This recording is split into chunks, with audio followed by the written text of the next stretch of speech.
All right, guys, we are live. What is up? More people starting with us today. Welcome back to the Raging Atheist. I'm really happy to have Suris. I actually looked up how to say his name right. It is Suris. You got it right. I've been catching heat because I've been calling you Suris, something like that. And they're like, say his name right. And I'm like, dude, I'm terrible with names. I still call Aaron, and I know he hates it. Fair enough. But so welcome, Suris. And I've been watching a lot of his content. If you wasn't over on his channel, he just did a really powerful live broadcast on biblical gender roles. I've been watching a lot of his content on Mike Winger, and I'm going to give him just a chance. I'm sure every one of you know who he is, but in case you don't, I'm going to give him a chance to talk about his channel and talk about what he does. Sure. Well, my name is Suris. Hopefully some of the people from my live broadcast hopped over here because that would be awesome. But over on my channel, I do atheist and skeptic content. I've got a series called Dangers of Woo, where I tackle just things like anti-vaxxers, colonics, and stuff like that. Also got the Hammered Out podcast with Ocean Keltoy, my co-host. That's on Thursdays. Mondays are live stream days. Recently, it was tackling Matt Powell's Science Falsely So-Called kind of movie, kind of piece of crap, whatever you want to call it.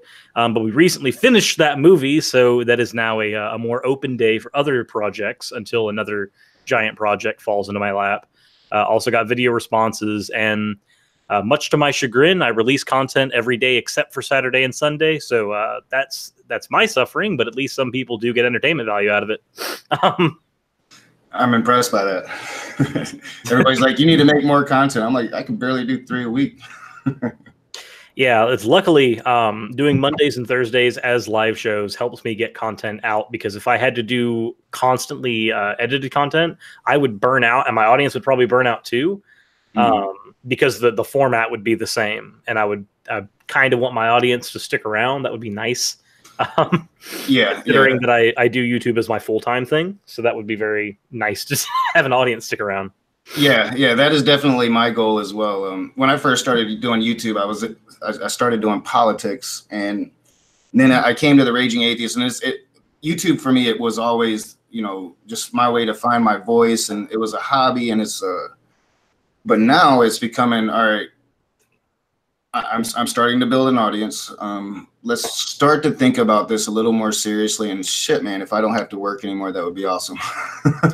Unfortunately, I'm going to go ahead and let you know what's going to happen if you do your channel full time. You're going to accidentally find yourself working 80 to 90 hour work weeks to get projects done.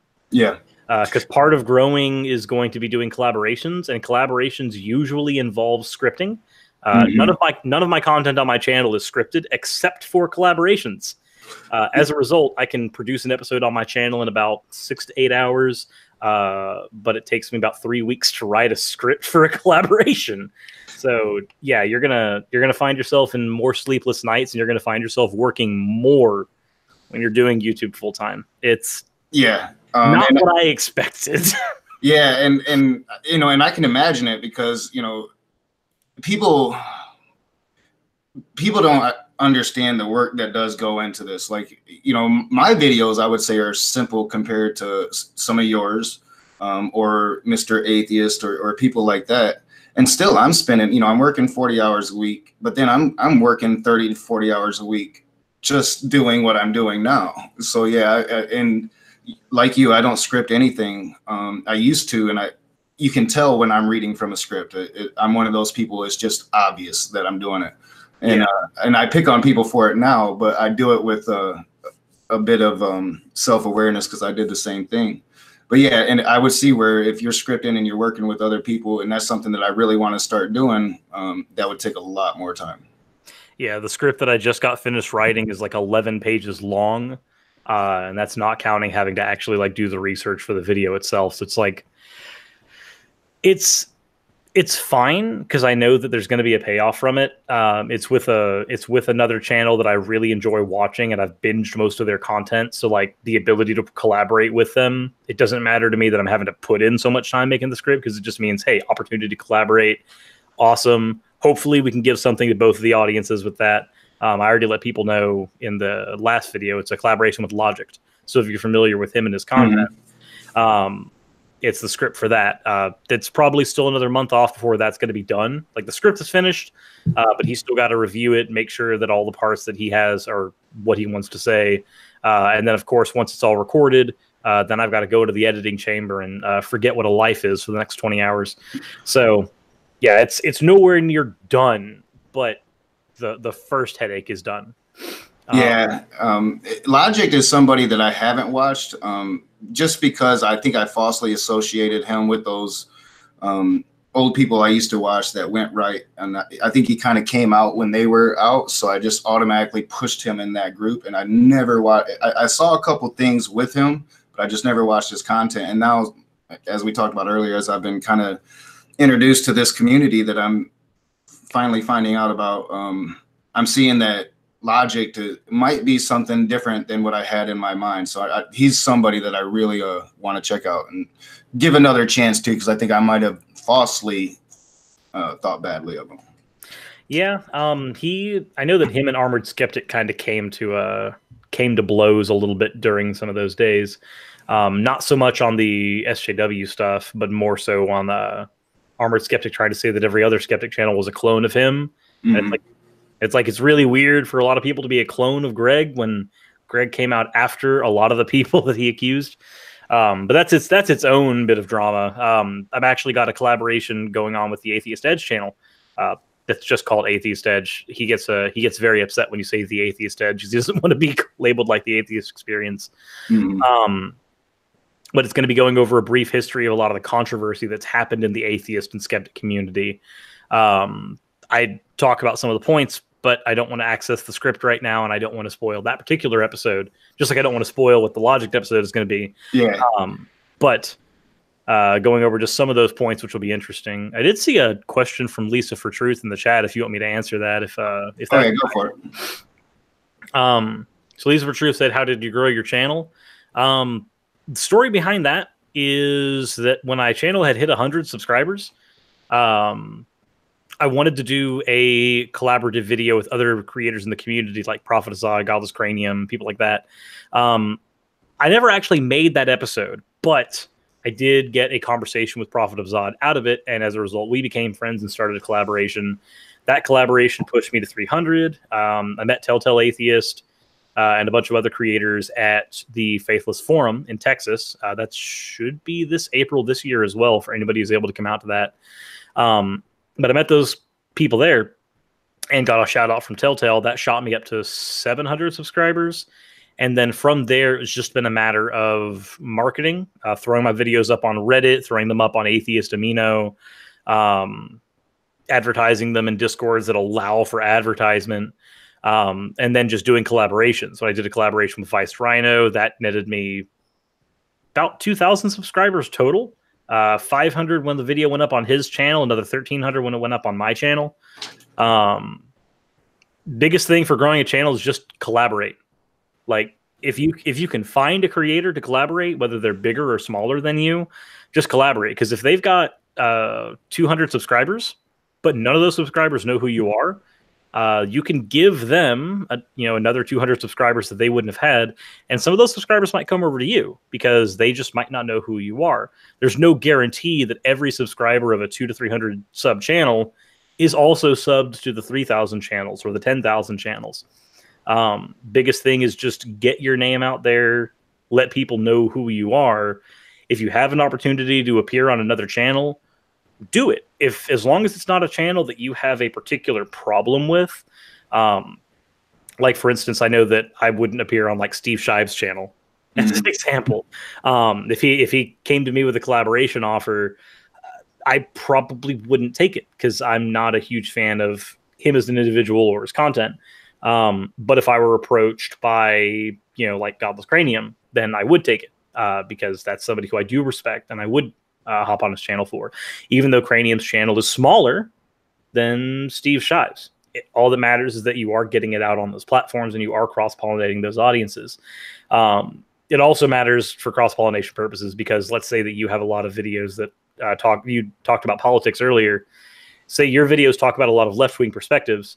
and then you collaborate with somebody who has a predominantly right-wing audience, you might get some of those subscribers, but you also might not necessarily get any subscribers out of that. They might watch a few episodes of your content and then just go, yeah, I don't want to do that. That's why you don't have a skeptic channel collaborate with a gaming channel, for instance, for the exact same reason. You have two different audiences there. So that's the thing. Yeah, I totally agree with that. Because me and Suris was talking just before we came on, and I was telling him kind of how, since I started doing YouTube, it was just about me. And it was just about my hobby and getting my voice out. And I did not do anything with the community. That changed with Matt Powell. Now everybody's like, well, why did you go talk to that little shit Matt Powell in the first place? You have to understand that when Matt Powell started trolling me and we agreed to, and I called him out and we agreed to talk, Matt Powell was the hot topic in our community. He had made the video game comments. Atheist Voice was talking about him. Essence of Thought was talking about him. So when he's trolling me and he's willing to have a conversation, I don't care how hungover I am, I'm going to be there. And since I've started doing that, my channel has doubled.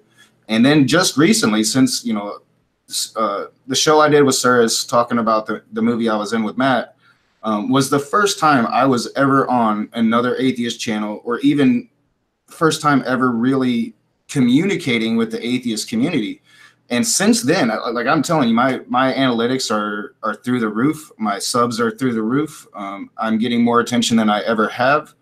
And that is the huge thing, is really getting outside of your bubble and putting yourself out there and communicating and realizing, hey, these are just people. I was always intimidated to talk to other personalities, but then you realize they're just people like I am. And more than likely, they're looking for those ties just like you are. And just because they're at 90,000 subs does not mean they're not going to take the time out to really give you the time of day. Yeah, they don't stop being a human once you do that. The only thing that happens with a channel at 90,000 or 100,000 subs is once they start getting to about there, everybody wants a piece of them. So at that point, it's hard to get a hold of them. For instance, if you're familiar with Telltale Atheist, he recently took the atheist off of his thing because he wants to be a little more inclusive, but he's still definitely an atheist skeptic channel. Our collaboration has taken a while because he's personally been so busy. He had a collaboration with Mr. Atheist recently, and just hasn't had a lot of time. We're finally going to be recording for that one. But it's not that he doesn't want to do the collaboration. It's just that once you get to that point, you're inundated with so many emails and so many other methods of communication. It's hard to keep up. I only recently started looking at my Discord and actually paying attention to it, because I stopped doing it with my comments. I finally got to a point where there's too many comments on my channel per video for me to actually respond to them. When you release a video and 300 to 400 comments just like appear, you don't respond to all of them anymore. Yeah. You just kind of accept that they're commenting. That's cool. I've let them know that if they want to talk to me, there's a Discord. You could do that there. Yeah, I have definitely, and I'm sure the people that have been in my comment section for a while could attest, why don't you comment back to us as much anymore? And it's just gotten to the point that, man, I got so many comments coming in that I just unless it's like something that I feel needs to be responded to, I'm going to heart it if I like it. I'm not if I don't. And then because I just don't have time anymore to respond to every single comment. So I am, and that's one thing I enjoy about doing this, because this really gives me a chance to interact with them in a more personable way. So, and not ignore them like I feel like I do sometimes by ignoring the comments because I'm editing or I'm doing this or that, But, yeah, and that's generally what you have to do. That's why I like having a Discord. Is it's kind of that is like, this is an avenue that if somebody wants to get a hold of me, they can hop on there, and that's cool. I mean, people can tweet at me too, but there's also going to be a point where, like, even both of those, eventually, it's going to hit a point where I might not be able to respond to everything on both of those either. Just it's a matter of time type of deal. But I hit the point where I can't respond to all comments anymore. Finally, I'm hoping that I don't hit the point where I can't respond to Twitter and Discord anytime soon, because I really like interacting on those platforms. But I know that it's kind of an eventuality thing. Yeah, and that's me too, because in you're like 3 times the size of my channel, and I know you've got a lot of like you're going on big shows, so I can only imagine, because I really enjoy that too. I enjoy talking to the, especially if they've been around since the beginning, you know. And I feel really bad, like if Free Spirit or you know Cartman, two of the people that have been commenting since I was like at 40 subs, you know, 100 subs, and then I don't respond back to them. I'm like, man, I'm betraying their friendship, and it's just something that you got to get used to because you just don't have the time. So yeah, these interactions now, being able to talk to them, I think is a lot better anyway. Yeah, and it's also a little more genuine because I noticed that like in the early parts of my channel, I was able to respond to comments with like, you know, here's a paragraph talking to you, and I even did I used to do sometimes video responses to comments. I did a video on Hugh Ross where I was a little disingenuous and didn't actually do research properly. It did the same thing that I accuse a lot of young Earth creationists of doing. And somebody pointed out in like a 13-page or 13 paragraph dissertation on my freaking comment section about all the things I got wrong. And I was able to do a video just responding to all of their comments.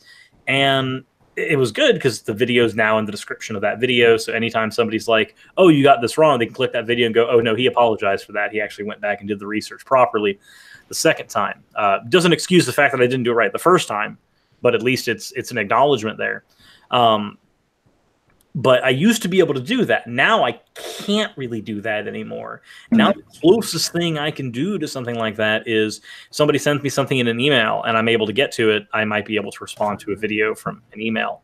But again, even that, I lose track of my emails now. So me too. I'm terrible with my emails.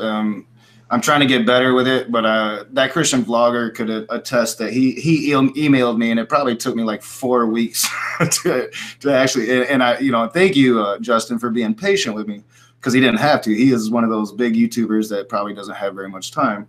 Yeah, but I'm just terrible with emails.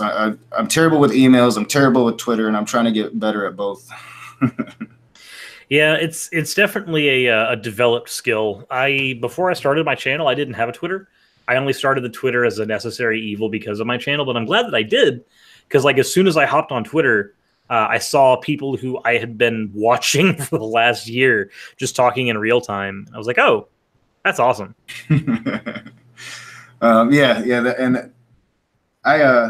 I need to get better on Twitter because that is an easy way to really communicate with people, and I've never utilized it. And I keep saying I'm going to be better on Twitter, and I never do get better. So I need to get better on Twitter. Everybody's asking like, what is this about? This is basically I wanted to have Suris on just to have a decent conversation with somebody. I know a lot of you guys weren't here yesterday, but I needed a good conversation today, and I do have something that I want to talk to Suris in particular about, and we're going to get to that. But right now, we're just kind of responding to a question asking about how Suris grew his channel. So I'm just people were asking what we were doing. Fair enough. So, but yeah, so I did want to talk to you about the work that you've been doing on Mike Winger. I am just becoming aware of this guy. Watched the debate you had with him and Ocean on Non Sequitur, and then I've watched a lot of other because a lot of people are covering him now. I watched I think Mr. Atheist did something on him. Yeah, me and Mr. Atheist both responded to the same video. He responded to one like I think 2 days after I did mine. And yeah, this guy is just. I mean, this guy is a piece of work. And what I'm really interested about him is, do you think that he actually believes the stuff that he says, or is he saying this just to get the attention, just to get the name and the recognition for being a hardliner? So I think it's a combination of both. I'm thoroughly convinced that he believes what he says, and I'm thoroughly convinced that he believes that what he's doing is right. Because when the biggest thing I responded to was he had a video called "The Secular Case Against Homosexuality," and I took issue with it, numbers with it, because when I listened to that video, I heard the same stats from the same articles that Steven Anderson used. And when you're using the same things as Steven Anderson, I have to hold just a little umbrage because I got a history with that guy. So I heard that and I was like, okay, no, I need to address this in our conversation on non sequitur. When I did, and I said that, if you want to clarify your position a little better, I'm more than open for a conversation. We can have it on my channel at any point. And he said that he wouldn't have time to. So I said, okay, that's fine. If you don't have time to do that, then I will just do the standard skeptic response and just do a video response to you. That's what we do. So I did a video response picking apart his entire secular case against homosexuality. And then Mr. Atheist did the same thing as well. But I think from what I've seen, I think he's a genuine person. I don't think that it's a facade. Unfortunately, that's what bothers me. Because if it was a facade, then it would just be a matter of deconstructing the persona and showing that the person underneath isn't quite as much of a shitbag, but by espousing the ideas that he does, even in just in a public forum, it's a shitbaggy thing to do. But problem is that because those are his sincerely held beliefs, they're a little harder to actually strip down. You can strip down a persona. There are a lot of YouTube personalities that their online personality is a persona, and you can strip that away. There's a different person underneath that. I don't think Mike Winger's that guy. I think he truly talks the talk and walks the walk when it comes to the stuff that he says. But again, that's kind of where I have some problems, because he thinks that he's doing the right thing. When he does a secular case against homosexuality, he brings up all these statistics, but brings up no context. He brings up studies that have been done that have either been debunked, that have either been thrown by the wayside, like the Regner study, or he'll bring up something that was from a very, very finite amount of people with no context, like the proclivity for homosexuals to find themselves in a situation of substance abuse. And it's like, well, of course they're going to find themselves in a situation of substance abuse. They're an ostracized set of individuals. They're going to turn to a coping mechanism. That's normal. He's like, oh, they have a higher proclivity for tobacco use. Of course they do. It's a coping mechanism. But it's not stuff that he's going to bring up. And I think the problem is that he doesn't realize that by spouting the stuff that he's saying, he's not actually helping them. He's hurting them, because he's giving people more excuses to other those people or to tribalize them. And that's one of the biggest issues. One of the things that me and Ocean asked of him, I think this was not live on air, but we asked him to, maybe take a look at Steven Anderson. He said, "Oh, I don't look at those guys. I don't deal with those guys." And we're like, well, maybe you should, because if you want to be the Christian who is speaking with an even-handed approach, because that's his shtick, is he looks like a very well-reasoned, even-handed person. If you want to be that guy, then actually be that guy. Like, go and look at the people in your community who are hurting other people and be that even-handed person that keeps them in check. Don't just try to convert people to your religion, because then, I'm sorry, you're no better than a used car salesman. Yeah, and that's kind of what I took from it, and I wanted to get your perspective on it, because yeah, it would be better if it was an act, if it was just something he was doing for recognition or for his career. I could accept that. And, like what you said, I could fit into what you're saying about a YouTube persona. Now, I believe everything I say, and I don't ever misrepresent myself just to get views or to make a point. But I'm also, in real life, not the raging atheist. I'm not going to go up to a Christian and respond to them in the manner that I do in my response videos, or even as I did yesterday online. In real life, I'm probably going to be more respectful and more considering of their feelings. So I do push forth a persona. So I could almost respect it more if it was just him putting a persona. It would make him a con man, in my opinion. It'd make him a hustler, but it wouldn't make him and I don't like to call human beings atrocious, but it wouldn't make him an atrocious human being with all of these terrible belief systems. Because he does, like, when you're talking to him, if you're not listening to the words he's saying, seems like a nice guy. But as soon as you start differentiating, no, holy shit, he's saying all these terrible things about gay people. Just with a smile. Yeah, and doing it so calmly and respectfully in a way. And being completely disrespectful at the same, it is disconcerting to me. And as I'm watching this guy, considering on whether or not I'm going to do content on him, like you guys have been doing, I decided I don't think I'm going to, because I would lose my shit. Like there would be no positive conversation for me to put in with Mike Winger, and I do want to commend you on your patience, because man, watching that non sequitur debate, there is no way I would have been as calm as you. No way at all. I would have lost my shit. Like, you're being so calm as you're saying these horrible things. Like, what the fuck? Yeah, if you notice during that debate, you could watch Kyle. Yeah. He's just like sitting there going, "Oh my god." I think that he desperately wanted to interject several times, and I would have been completely okay if he did. But as far as I'm concerned, I can handle Mike Winger. That's not a problem. I can take the calm, reasoned approach, because that is my approach anyway. Yeah, you're pretty good at that. So, Mike Winger doing that and his thing, it's just like, okay, that's fine. You're just walking into the arena that I'm already used to. That's fine. We can have the calm, reasoned debate, and I can just point out why you're wrong, how you're wrong, and neither of us are going to get angry, except that in that conversation, he's the one that got flustered. So I love that part when he started to lose it. I'm like, see, I need to develop my patience so I can have those moments, because I would have been the first one lose their stuff. There are some times where I lose my shit. I had a conversation with Pragmatic Culture. I lost my shit in that one, and I actually have the segment of that on my channel. I think the video is called "I Yell Here a Lot." And then during my conversation with Brojo on Steve McRae's channel, and then I had another conversation with a pastor on Atheist Edge. Those are some of the few scenarios where I actually I lose it a little bit. But it's usually like once somebody said something. I think in Brojo's case, I asked him the question, is there ever a scenario where you can justify killing an innocent human being, let's say a baby? And he said, it depends. And I'm just like, a wrong answer. Yeah, never any reason to kill a baby. And that's something too, and I've had this criticisms of Christians. I don't think they really realize just how hypocritical they are in everything they say. Because with one breath, it's have morality, do not kill. In the next breath, it's God killed those babies. He must have had a good reason.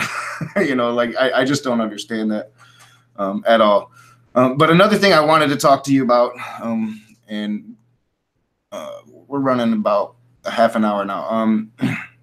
Something that I get on my channel a lot, and something that I've wanted to address, and I really would like to get your input on it and see what your definition of being an atheist is.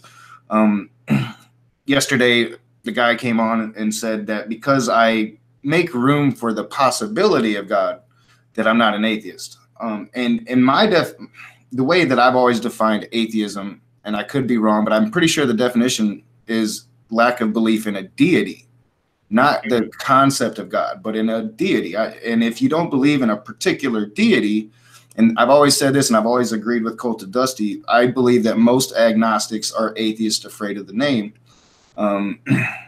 So I would like to, what do you think? Because, I think that you can be an agnostic atheist, you can be a Gnostic atheist. I consider myself a very agnostic atheist, but I embrace the label atheist, and I often get told that I'm not an atheist. So this is a conversation that me and Steve have had a few times, if anybody's familiar with Steve McRae. I agree with one part of his position, which is that the title agnostic atheist is redundant and honestly should never be used in speech, because an agnostic, by the colloquial definition, would be somebody who lacks a belief in God.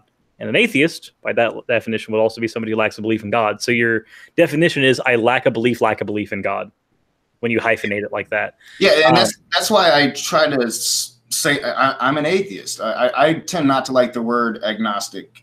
I would much rather embrace an atheist, because even though I make room for a God, I definitely don't believe in any of the gods we know about. Yep. When you get to the title of atheism, it really comes down to what school of thought you're going with. So if you're going from an argument from etymology, and etymology just being the study of language, and the history of language, from an etymological perspective, atheism as a lack of belief in God works. Oxford Dictionary has that. Merriam-Webster Dictionary has that. It's the version of atheist we use is taken from French and theos, or French versions of the Greek words and theos, meaning without theos or without theism or without God. As an argument from etymology, the etymology of the word definitely would include the lack of belief position, and that's fine. And that's the reason why I call myself an atheist, even though philosophically I would have to call myself an agnostic, because if you then do some more research into like the Stanford Encyclopedia of Philosophy, there's an entire 30-page article on definition of atheism, and it goes through some of the history and it goes through some of the whys, and in there, atheism is listed as the positive position, or the denial of God's existence, whereas agnostic would be the neutral position. You technically do lack a belief in God, but it's because if the proposition of God is true or false, an agnostic doesn't assign true or false to it. An agnostic just goes, I don't know. And that's fine. That's just the agnostic position. You can be agnostic on anything. You can be agnostic on whether or not my hair is going to fall out in the next 10 years. Hint, hint, it will. But I've got a lot less time than that. It happens to us all eventually. But if you take the Stanford Encyclopedia of Philosophy as your school of thought, then atheism is the positive position, agnostic is the neutral position. There's no room for atheist or agnostic atheist or Gnostic atheist, because by that definition, a Gnostic atheist would just be an atheist, and an agnostic atheist would just be an agnostic. Yeah. I'm okay to an extent of the colloquial definitions. I'm okay calling myself an atheist because, again, from the etymology of it, I'm fine with that. Hell, even the Romans in the 1st and 2nd century called Christians atheists simply because they didn't believe in their gods. Mm-hmm. So, for an argument of etymology, I'm okay calling myself an atheist because I understand the history of the word. I understand the context. I understand that in the colloquial sense now it means one thing, and that is just the lack of belief in a God. I'm okay with that. I have no issue with that. But I do recognize that if I'm going to sit there and have a philosophical debate with somebody, and we're going to have very hard to find terms, during the course of that conversation, I'll call myself an agnostic, because I recognize that it's more likely that we're going to be looking at the same literature, and I'm going to be labeled as an agnostic per that literature. Whether or not you assign a probability to God is a separate conversation. As to whether or not you assign true or false. I lean towards the probability of God being false, but that's a probabilistic argument is separate from whether or not you assign a truth value to it. I can't assign a truth value because I'm still leaning on probabilities. I can't really assign a truth value. So again, in the hardline philosophical Stanford Encyclopedia of Philosophy sense, I would be an agnostic. You would probably fit into agnostic. But etymologically, we're both atheists, and that's fine. Yeah, and I agree with that, and I think I should probably be better about explaining that, because I don't really like the word agnostic, but I do like the way you broke it down there. You broke it down a little better than Rationality Rules did, I think, because to where I grant the premise, and I tried to say this yesterday to the guy, to where I grant the possibility of God, I would never do that if the possibility of God wasn't given to me. Like if these people for the last 10,000 years hadn't put forth this God theory, I would not consider it one of the possibilities, but I have to consider it one of the possibilities because they consider it one of the possibilities. And until I can prove it that it's wrong, I have to at least grant them that. So I embraced the word atheist mainly because it's been demonized, and I think that more people should embrace the label to normalize it. And I agree with that. So that's why I embrace the atheist title, and I really hate getting in. And even when people tell me, well, you're not an atheist, it's not like I disagree with them. It just pisses me off because, I am what I define myself, but also, if you really look at the term, I don't believe in Yahweh. I don't believe in Allah. I don't believe in God. Just engage. If somebody says that you're not an atheist, when you do fit the label of atheism under a label, and again, Oxford Encyclopedia actually does have the label of atheist there. Just go, okay, do you want to argue? You can argue with Merriam-Webster, that's fine, but we could go with ivory tower definitions and just go with the Oxford one, and the Oxford one doesn't agree. with me not being an atheist. You can take that route, or you can just say whatever type of Christian they call themselves, or whatever type of theist, just say that they're not. Like if they're a Sunni Muslim and they say, well, you're not actually an atheist, just go, well, you're not a Muslim. What do you mean? Well, the Shia Muslims don't think you're a Muslim. Yeah. So are you a Muslim? Yeah, and that's just what they don't get. Like, I don't think they understand just how disrespectful it is. And the term isn't what's important. It's the acknowledgement of the ideology and having an honest conversation about it, instead of being ingenuous and trying to catch me like I'm a liar because I claim to be an atheist, or I'm a liar because I'm not willing to grant you the premise that it's God or nothing. It could be unicorns or nothing. Like, why does it always have to start with God or nothing? All that matters is that it's a first cause. That first cause may or may not be God.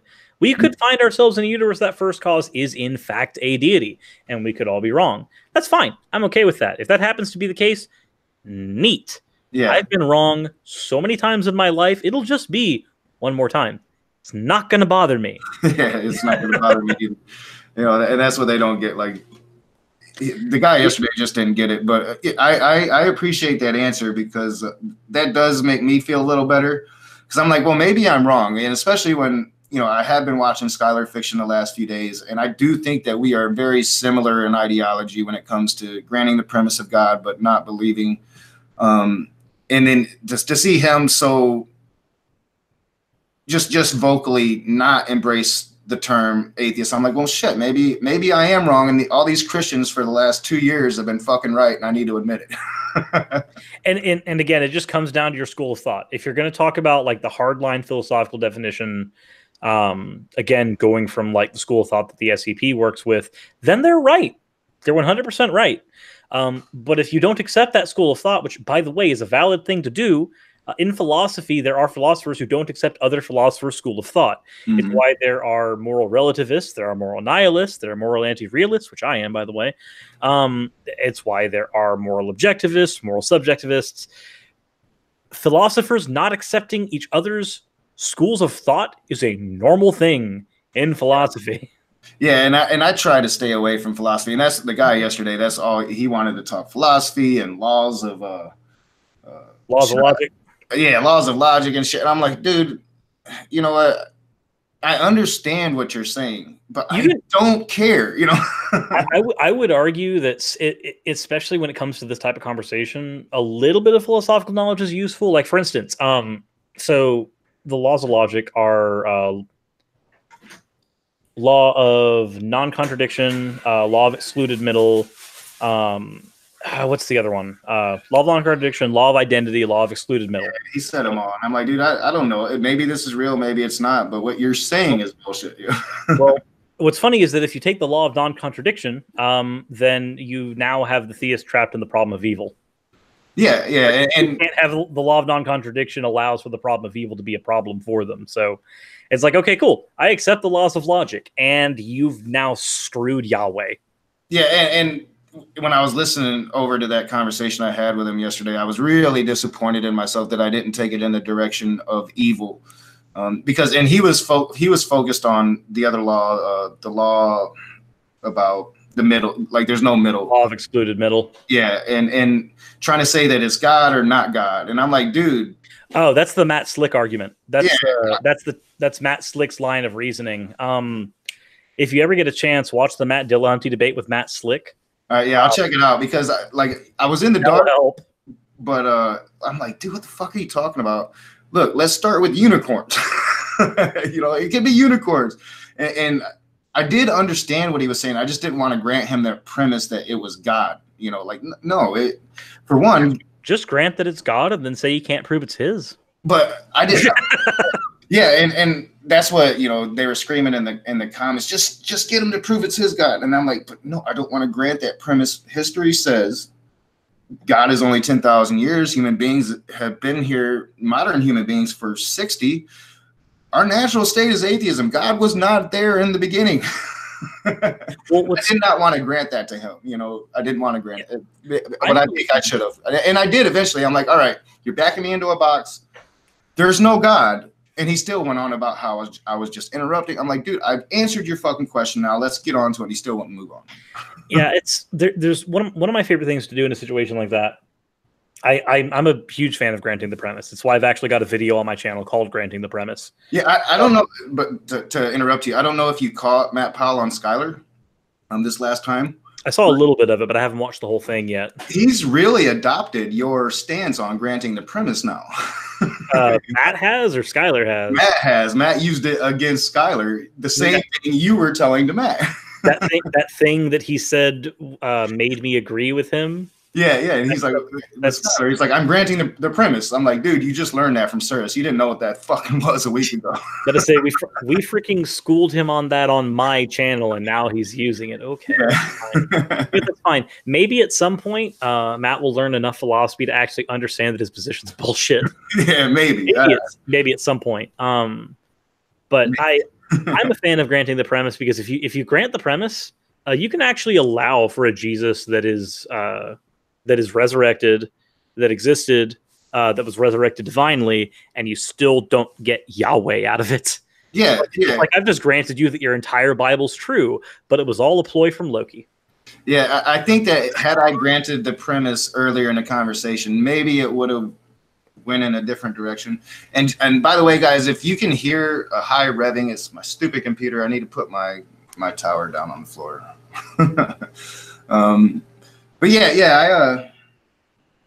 gonna stop talking about that stupid conversation. The only reason I can't get over it is because he made me mad, and I'm like, "Fuck you, shut up," and I should have done that. Lisa for Truth just pointed out in the chat that he stole Aaron Ra's line about lying. So he stole my line about granting the premise. He stole like the actual methodology for my debates.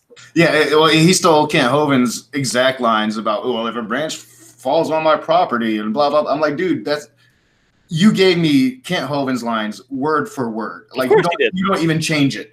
He doesn't have an original bone in his body. He's a parrot. Yeah, it's and I'm going to be talking with Atheist Rationale about Matt Powell on Friday at 4 p.m. Eastern. So if you guys would like to come on and check that out and give Atheist Rationale some support. But I have really enjoyed getting to know you, Suris, especially. You have a classic voice. Like, I think you should be on radio. I really do. You have that like radio voice. Like, I really wish that I could be. I wish I had more of a voice. Like, just with your voice, you can make a very serious subject seem lighthearted and not so serious. And I really appreciate that. I still wish that I had a voice like Seth Andrews, but I don't quite have that. Yeah, he's got a miraculous voice. If there's a miracle, it's his voice.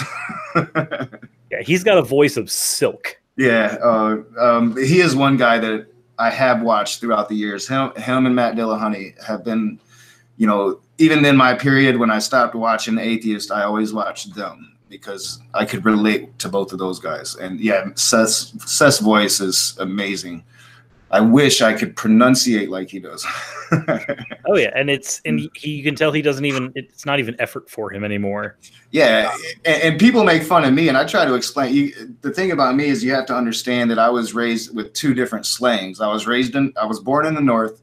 My dad moved us down south in 4th grade, so I've got Yankee and Southern, and it just kind of coalesced. Sometimes I'll sound more Southern, sometimes I'll sound more Yankee, and so I often just mispronounce stuff without even realizing I'm mispronouncing it. And it's just that mixture of slangs that I have. Because even when I was down in North Carolina being raised, we were still coming up to Michigan twice a year to see our mother. So we always just had this mixture of culture. So sometimes I will slur stuff and I'm like, sorry guys, that's the Southern, or sorry guys, that's the Yankee. Yeah, I've had that happen as well, because like I'm not a fan of when my voice like falls into Southern drawl, but I recognize that sometimes it does, and when it does, I'm just like, dang it, that's the South in me.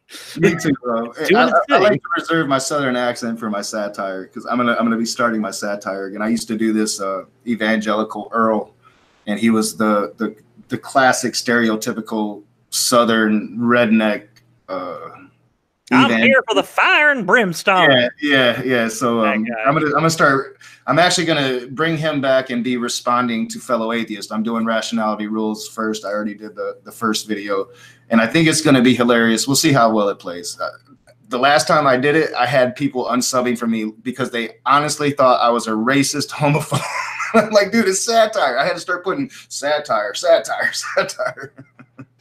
Yeah, sometimes for stuff like that, it's good to definitely clarify with your audience, like, hey, this is this. Like, for instance, there's a channel called the Atheist Comedy Center.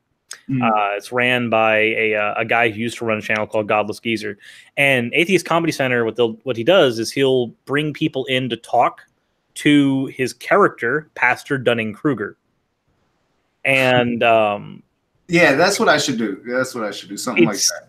It's absolutely great. I was there on his first episode. He's also had like Vice Rhino on as well, and a few other YouTubers just like come in and just have live conversations with the Pastor Dunning-Kruger character, and just the way he calmly says the dumbest things as that character is just great.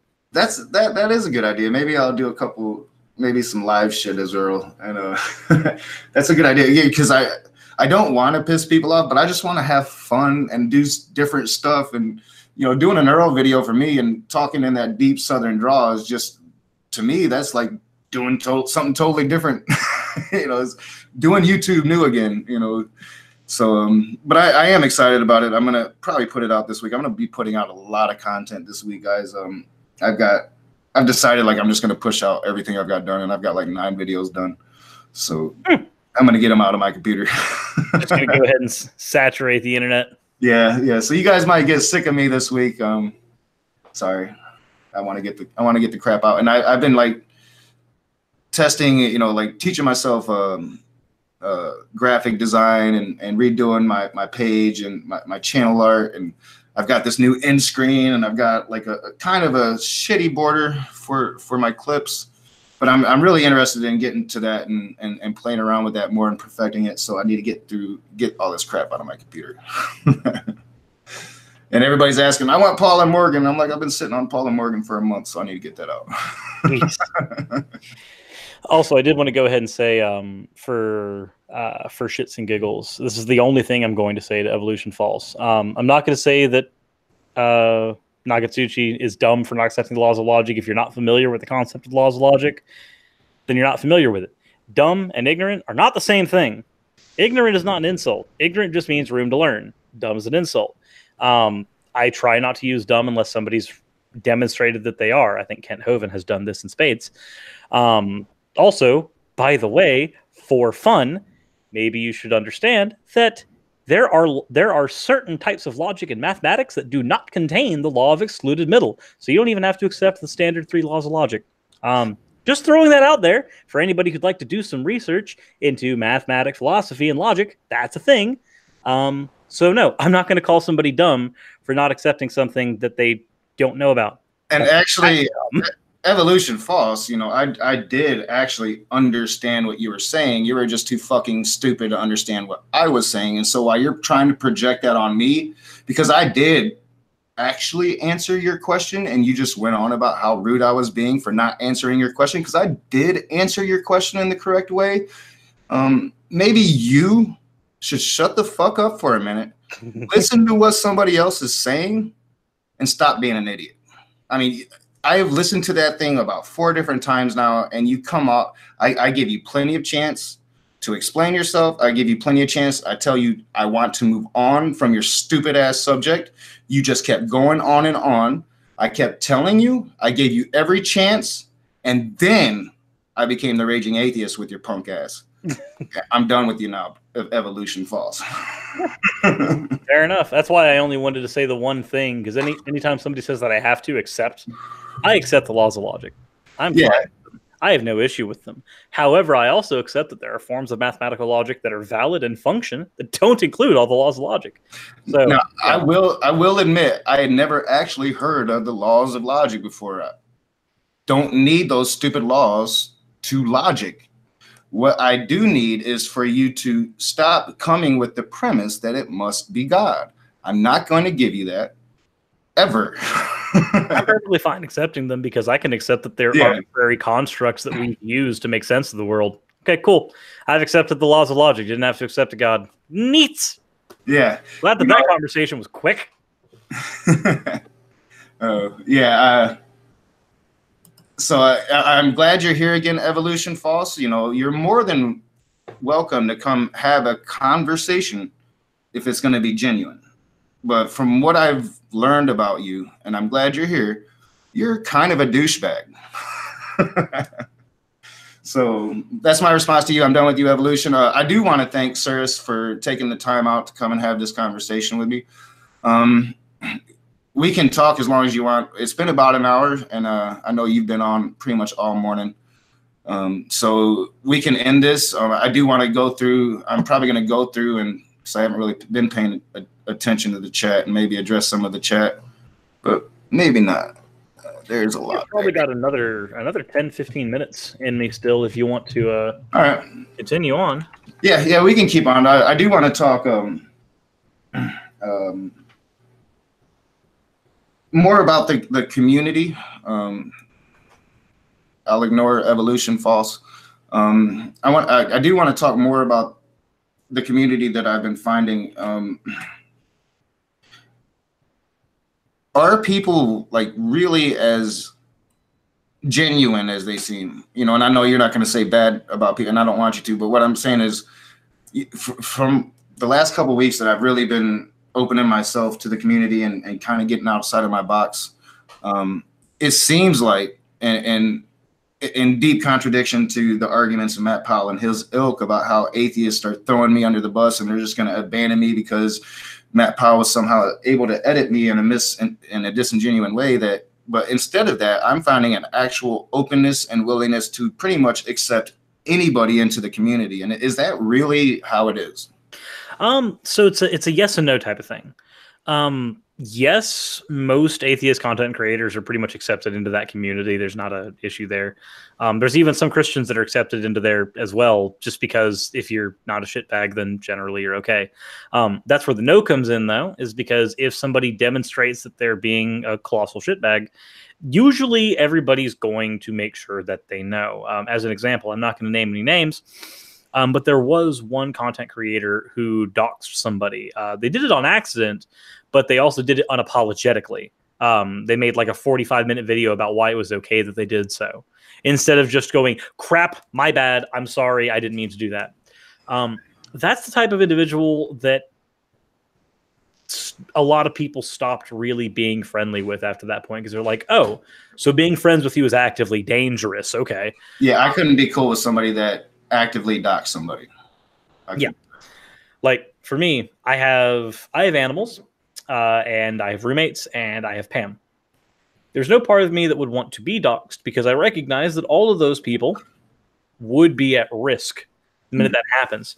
And if I wanted to start a family, then that family would be at risk the minute that happens. And what people who dox don't seem to understand is that you actually risk those people, because all it takes, once you've doxed somebody, all it takes is one person who's got a grudge. And especially with the type of content we create, it's very easy for us to find somebody who has a grudge. I'm almost 100% certain you've probably seen some of them in your comment section. Oh, yeah. No, I've gotten 119 death threats from ISUPK. People, ask me why I got so sensitive when Matt and Guzman, who is in our chat right now and wants to ask us a question, why I got so sensitive when they started using my real name. And it's because I have received death threats, because I have done very sensitive material on a group that promotes and does violence. And if they were to find out my address, I have a whole movement of people that would not only be willing to kill me, but my daughter, who is an innocent. So people don't understand that, Like I have a friend who he upset a particular group of pagans, who I'm not going to name. There are pagan hate groups just as there are Christian hate groups. They're harder to find, but they do exist. And he upset this particular group and found like a cut off animal head on his doorstep, and he had to move. Mm-hmm. It was just like the threat had been laid. And it's situations like that you have to go, no, there's a reason that doxing is dangerous, because all it takes is upsetting the wrong individual. And you don't even have to, you don't even have to do it on a religious base. You could be having a gaming channel, and you could say something like, you could have that one psychopath who hears you say something negative about their favorite game. It could be a game they grew up with in their childhood, and they take such umbrage to it that they decided to attack you. It's not saying that it happens often, but I'm saying that the fact that I can conceptualize it means that it has happened at least once. Yeah, problematic. Yeah, and not only that, not even the physical aspect. It was just 4 months ago. You know, I had this tattoo on my arm, and you know, I don't hide my beliefs. This says fiction, and it's using all of the religious symbols, and I don't hide my beliefs, but I have to try to hide this tattoo at work. And one day I didn't. Somebody saw it, and it became an issue. And I literally had to pretty much threaten them, like, you guys are fucking discriminating against me for my beliefs. And it, you know, it came to that point to where I had to threaten them, like, this is discrimination. And as soon as they got a chance, once my daughter got sick with diabetes and they got a chance, they fired me. You know, so people don't realize that discrimination is real. And just because you don't see it doesn't mean it doesn't exist. You know. No. And it's one of those things where, like, once you've got a family, I mean, even before you've got a family, you have to look out for your own. So as a result, the reason that I brought this up is an individual who did that was definitely not looked at the same way for a lot of the members of the community. A lot of them just ditched them as a friend. And I did the same. I did not say anything public about them. When I mention them, I try not to say their name, because it's a matter of making sure that I'm not doing to them the same thing that they did to somebody else. I do everything in my power not to say their name unless I'm in a private circle of people who know everything that happened already, and I'm not giving them any new information. Yep. I'm the same way. Like, if somebody is using a name, and it doesn't matter how much lack of respect I have for them and their beliefs, I'm going to respect that privacy. And that's the thing with Matt. And I know Atheist Rationale was really looking forward to me releasing those texts and stuff, but that's just an invasion of privacy that goes too far. You know, if you push me there, I'll go there, but I'm really not trying to do that. So, you know, and I would ask for the same respect back from other people, and they didn't give it to me. And Guzman, like, are you seriously here asking these stupid ass questions? Yeah, I'm just gonna go. I was typing it out, but since you mentioned them, I'm just gonna go ahead and say it. So where the hell do I have it? Here we go. This is typically what I do when this happens. So whenever somebody brings up these talking points, I usually do this because it generally explains the process pretty easy. So this is a 40 card deck of Yu-Gi-Oh cards. Nothing terribly special, nothing super great. Here's the neat thing about a 40 card deck of Yu-Gi-Oh cards. Let me go ahead and pull an opening 5-card hand. This opening 5-card hand contains DD Warrior Lady, Apprentice Magician, Kaiku, Sekaretsu Armor, and Blackluster Soldier. That hand, for me to receive that exact hand, the chances of that are somewhere in the millions, or at least the upper 100,000s. The fact of the matter is, though, is I can receive that hand once, twice, 3 times, any number of times, even though the chances of it are astronomically low. The fact that the chances are astronomically low doesn't matter. Once it's happened, the chance is 1. The probability of something that has already happened is always 1. The fact that it was a rare occurrence once doesn't matter. Once it's occurred, it has occurred. So I just wanted to go and throw that out there.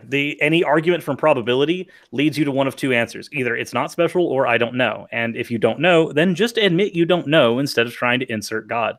If you think it's a God, you're truly convinced it's a God, great. More power to you. Trying to convince people other than yourself of it after that point, though, is a bit disingenuous. Yeah, and Guzman, I know that you're 12 and you probably don't understand what he's saying. Well, he actually, Guzman's really smart. Guzman's really smart. I know. I'm just messing with him. What I want to ask you, Guzman, is where did you get these notions that you preach about? You know, like I'm doing a video on you, and we'll show that. I'm doing a video on you, and you're preaching hate against homosexual people, and you're preaching that they're reprobates. And I just want to ask you, as a 12-year-old, how the fuck do you know? You know, you disgust me. I mean, you're 12 years old, and I hope that you can find some truth in your life. But I find your parents to be despicable people, and I wanted to tell you that personally. Yeah, I agree. Anybody that wants to teach their children that, you know, gay people should be executed in front of a firing squad, which is a Steven Anderson talking point and a Matt Powell talking point. Sorry, those are your fellow human beings. I would go ahead and just apply this lovely moral rule called the veil of ignorance. For those who aren't aware of what the veil of ignorance is, it is the assumption that whenever you write any rule for society, you do not know what role in society you will be born into. It's a wonderful little mechanism for determining whether or not a law is fair. If you write a law and you're wondering, hey, is this law fair? Apply the veil of ignorance, assume you're born into that role. Is it now fair to you? This is why women's equal rights is really important. If a woman does not have equal rights to a man, assume that you are born as a woman. Would you be okay with that? No. If you say that you are, stop fucking lying to yourself. The veil of ignorance is a wonderful tool for constructing a moral legal system. So if you say that the government, which is something that Steven Anderson has said, should put all the homosexuals in front of a firing squad to kill them because he thinks that they spawn AIDS somehow, which, by the way, isn't true, then I'm sorry, but you need to never be part of our legal system ever because you don't understand how to be a humane human being. Apply the veil of ignorance. It will show you that you're a shitbag. Yeah, I agree. and the thing about you, Guzman, and I know you say you're about to leave, is you are only 12 years old. There is hope for you. There's still hope for Matt. Little, but there's still hope. And I would just say, man, dude, everything you've been fed, and I'm talking to you as a human being now, and I'm not being sarcastic, and I'm not being mean. I'm talking to you as a human being. Just open yourself up and fucking read a book. Stop listening to all these stupid people. Let me see. We have a little Evolution False, man. You're just coming in here and causing some problems, aren't you? I wouldn't let him get to you. Oh, he's not. I'm just trying to see what he's... can't pronounce your name, JWKIV. I just wanted to recognize that you're handling it pretty well. Yeah, fair enough. But that said, also I like it when somebody pops into a chat just to ask a question and then leave. It's yeah. But yeah, anyway. and he's still here. I don't think he likes my question about his parents. But really, you know, and Guzman, if your parents would like to come and have a conversation with me, I would more than love to have a conversation with some people that would teach their 12-year-old child to get up on a pulpit and talk about, you know, faggots. So, and I hate saying that word, but that is your exact word. For a 12-year-old, it's very disturbing to hear me hear you say that. So I just really, I just wish the best for you, man. I really do. I really hope you come to the light. And if I could say, so I actually grew up in a private school that was originally funded by the IFB before the split, obviously. I know Guzman's part of NIFB. So I grew up being that 12-year-old that said those things. I wanted to be a preacher. I have been in your shoes. I have been you. And I am now me. And they are completely different individuals. It can happen. What happened is I read and I actually made friends with people who were actually born homosexuals and learned that they're not the horrible people that I was told that they were, and then realized that I was taught a handful of lies. Guess what? You don't have to denounce your Christianity in order to not be a homophobe. It's not hard. You don't have to denounce the actual age of the earth that we found through radiometric dating. It's not carbon dating. We don't use that for actually dating rocks, BT dubs. You don't have to deny how science actually functions to be a Christian. I know several Christians who can exegete the Bible way better than biblical literalists. Sorry, KJV onlyists are wrong. Literally every sense of the word. If you think that the best Bible is the one that was written in 1611, no. Very incorrect. And if you think that Protestantism is the only form of the Christian faith that's valid, then I guess there were only valid Christians from the 1500 Protestant split onward. Again, wrong. But I'm going to be having a video with Catholic Fusionist here in about a few weeks, basically going over why the idea that only Protestant Christians or even only Baptist Christians are Christians is wrong, laughably wrong. So that'll be an interesting video. Yeah, I'm going to have to watch that one. I normally don't do collaborations with theists because it is an atheist skeptic channel. A lot of them don't want to hop on, and that's fine. But this is one where like we both got a mutual, like we're both sick of hearing it. Yeah. Like, nope, let's do it. He's actually got a master's in theology.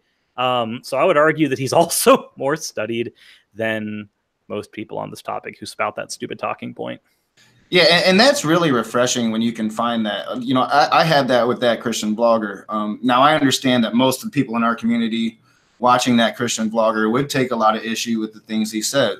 But the thing I like about him is that he asks questions. He's not willing to look at his church. He's not willing to have those hard conversations. He had a great conversation with a homosexual man in his church. And while they gave the narratives of the church about how a lot of people in the church think that it's okay to be gay as long as you don't act on your gayness. You know, as long as you don't have sex with another man, you can be gay as long as you don't actually commit the. And they had that hard conversation, and a lot of people thought that I was agreeing with Justin, and I wasn't. I don't agree with his points. The thing that I love is the fact that he's talking about it. You know, like just saying they need to be shot. Yeah, he's willing to have that conversation. He just had one on marijuana to where, you know, I really pointed it out that you don't hear that from most Christians, and yet he's willing to have that conversation. And I'm really looking forward to just, you know, when we talk, because he's going to come to Michigan either in March or either middle of February or middle of March. We're going to be talking about, all right, so there's this war on YouTube between Christians and the skeptic community, the atheists, the agnostics, and it's a war raging right now. We're standing in opposition. Evolution, you're on one side of that fence. Me and Suris here, we're on the other side of that fence. But the conversation I'm going to be having with that Christian vlogger is what happens after that? How do we start coexisting? You know, how can atheists and Christians get along? Because right now, it's actually very easy. Yeah, it is. It's called don't proselytize and tell people that they deserve to die. Yeah, and that's pretty much I think where I'm going to go with it is I really have to consider, you know, what my arguments are going to be and hear what his arguments are going to be. But I'm just interested in that conversation. But even if neither one of us agree, there's one thing I don't have to worry about with him, and I know this because I've been corresponding with him for over a year now, is he's never going to misrepresent me or what I say just because I'm on the other side. And when you can get that with somebody, it doesn't matter if you disagree. That's a bond that you should exploit. You know, there's one thing that Christians and atheists can agree on. It's that we only get this life once. The only difference is that a Christian believes that there's an afterlife afterwards. And most atheists, not all, because there are Buddhists that believe in reincarnation, most atheists believe that we only get this life once. And all Christians believe we only get this life once. They go into an afterlife afterwards. We think that we get to nice 6 feet under sleep in the ground. Regardless of your position on that, since we can agree that we all live this life only once, we can at the very least agree that it is in our best interest, if not in our best interest, in our children's best interest. This is for all the people of the Quiverful movement. It is also in our children's best interest to make this world a better place before we leave. And again, apply the veil of ignorance. You could find yourself in a situation where you're trying to make the world a better place by being ridiculously homophobic, and then one of your children turn out to be gay. How weird would that be? Yeah, and I never understand that. Like, you know, if you ask a Christian, all right, so and they're hardcore homophobic, and you straight up ask them, so what if your child ends up being gay? Most of the time, the response, and every once in a while, even a hardliner will be like, well, I would accept them. They're my child. I'll love them. But most of the time, that response is, I'm going to disown that child. And I'm like, do you not even see how unchristian of a concept that is by the terms of the Christianity you promote? That is, it's a loving and accepting religion. Can you not see the hypocrisy there? And they never do. They just never do. And to me, I mean, that is the shittiest parenting you can do. You're supposed to love your child unconditionally. That's because it's exclusionary, and all types of exclusionary belief systems are bullshit by their own premise. For instance, as an example, you and I both agree that it is wrong. I would assume, I'm hoping, you and I would both agree that it's wrong to say that it's okay to be friends with anybody you want as long as they're white. Nobody, that's a thing that there are still some people who think that today. But people who think that are so fundamentally wrong. It means that they've nullified the idea of loving everybody. So if you take the stance of love everybody as long as they're Christian, or love everybody as long as they're not homophobic, then you stopped loving everybody. And the minute you added that exclusion, you stopped loving everybody. And you know what? You can take the stance that, oh, well, what about murderers? What about pedophiles? What about this? And once you start doing that, you're going, okay, so now you're equating homosexuality to murder. Now you're equating it to pedophilia. Now you're equating it to bestiality, which is something Mike Winger did in our debate. And I'm sorry, once you start doing that, you then have to accept that, as an example, a husband and wife, let's say they're infertile, they're having sex. What's the difference between them having sex and two lesbians having sex?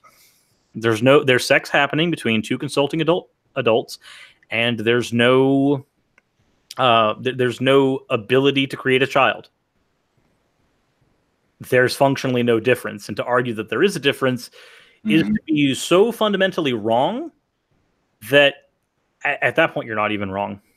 Yeah, last night, Mr. Atheist and Kyle from Non Sequitur were doing their show on Paul and Morgan anti-LGBT, and they made that same exact point. Like, what is the difference between a man and a man? And you say it's about procreation, you know, and they can't have children and they can't have a good family dynamic or whatever. But what is the difference between that man and a man, or that woman and a woman that can't have children, and say a Christian married couple where the woman is barren or the man is sterile and they can't have children? You know, you don't see those people in the same light as you see these people, and they can't understand. They can't explain reasonably why.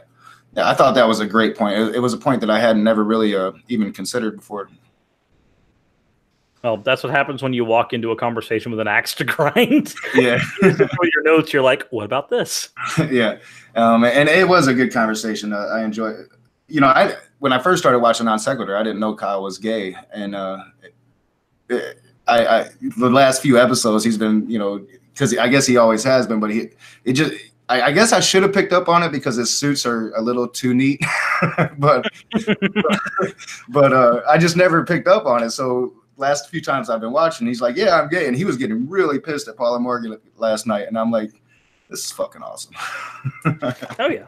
No, it's definitely when you have that type of person who is ostracized and is othered and has had those tribalistic tendencies used against them, it's always good to just watch them go, oh. Also, Brian in the chat just gave you a super chat. Kyle is gay? Yeah, thank you to Brian Stevens for the $2 super chat. Yeah, okay. I just found out. Also, I'd like to point out that Brian Stevens is a wonderful individual. Unfortunately, he's not that good at Super Smash Brothers. Hey, don't worry, Brian. Neither am I. I was always a World of Warcraft guy. I still play vanilla. I still play vanilla World of Warcraft. I'm on a private server for that. You know, I had thought about, because I got real tired of it, and I really got tired of spending 18 hours a day on it. But I got tired of probably after Wrath of the Lich King. That's when I quit as well. Yeah, I just got tired of it. So I have been thinking about jumping on a vanilla server and trying to experience WoW like when I first started, because I was a vanilla player, and just experience that again. You know, my suggestion: just wait for the summer. Actually. Really? Well, Blizzard's going to be releasing a official vanilla server.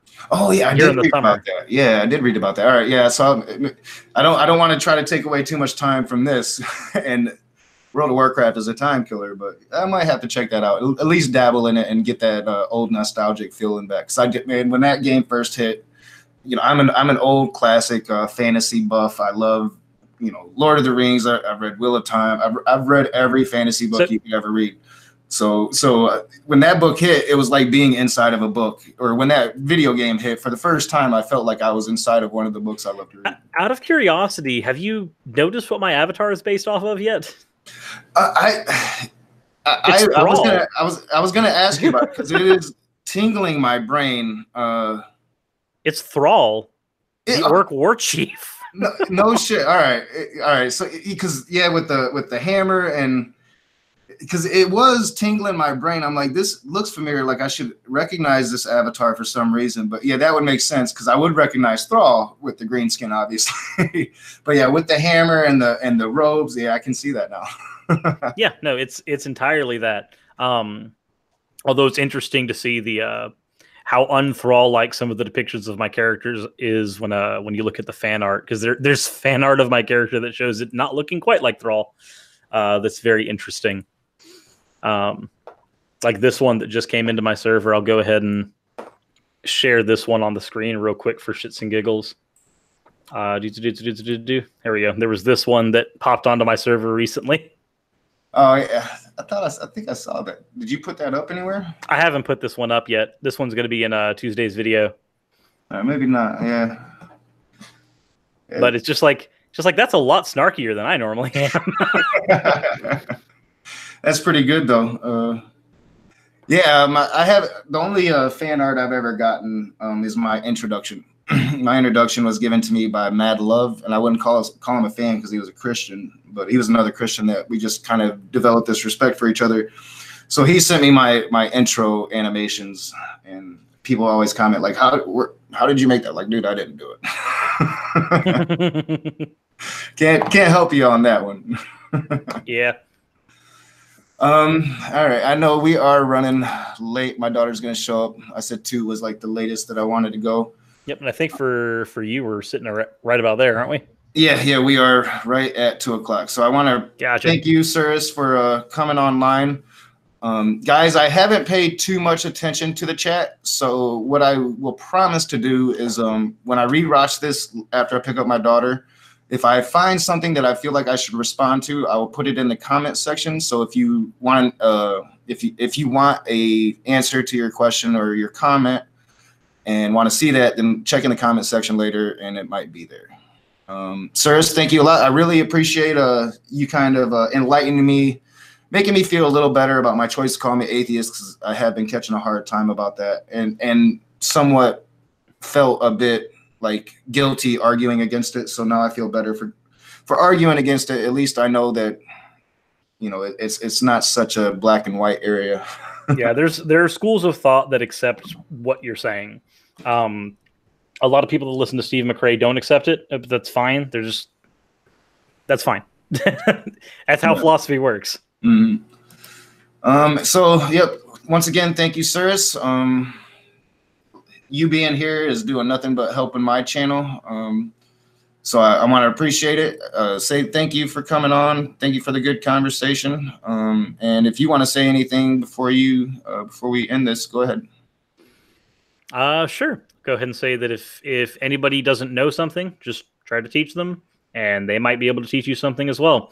Stop calling each other dumb until somebody demonstrates that they are. Please stop. Yeah, I could take that advice.